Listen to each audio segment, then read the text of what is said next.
Hey guys, it's Pastor Bruce. I was taught as a boy to respect my elders. 1 Timothy chapter 5 tells me that even though now I'm an adult pastor, that I still need to respect my elders. Paul explains that if an older brother or sister needs correction, we're to do this with love and with honor. Even if it's a younger brother or sister who has strayed, we need to correct them from an attitude of grace.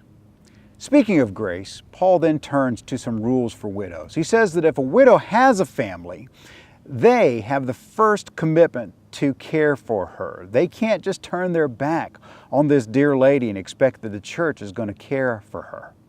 Now, if a widow has no family, and she's over 60 years old, and she's been ministering actively on behalf of the Lord and the church, then she should expect to be cared for by the fellowship.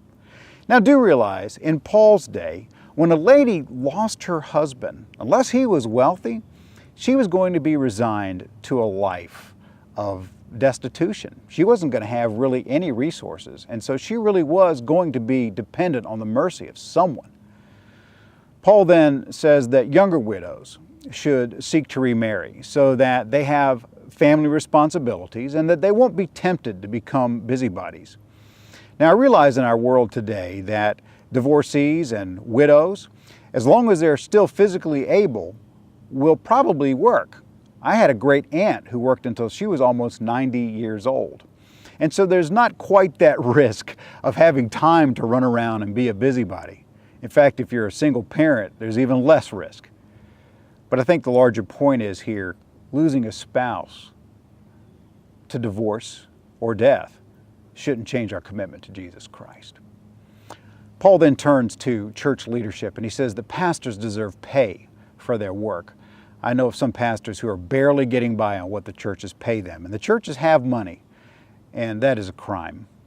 He says that a pastor can't have an accusation brought against him unless it's by 2 or 3 people.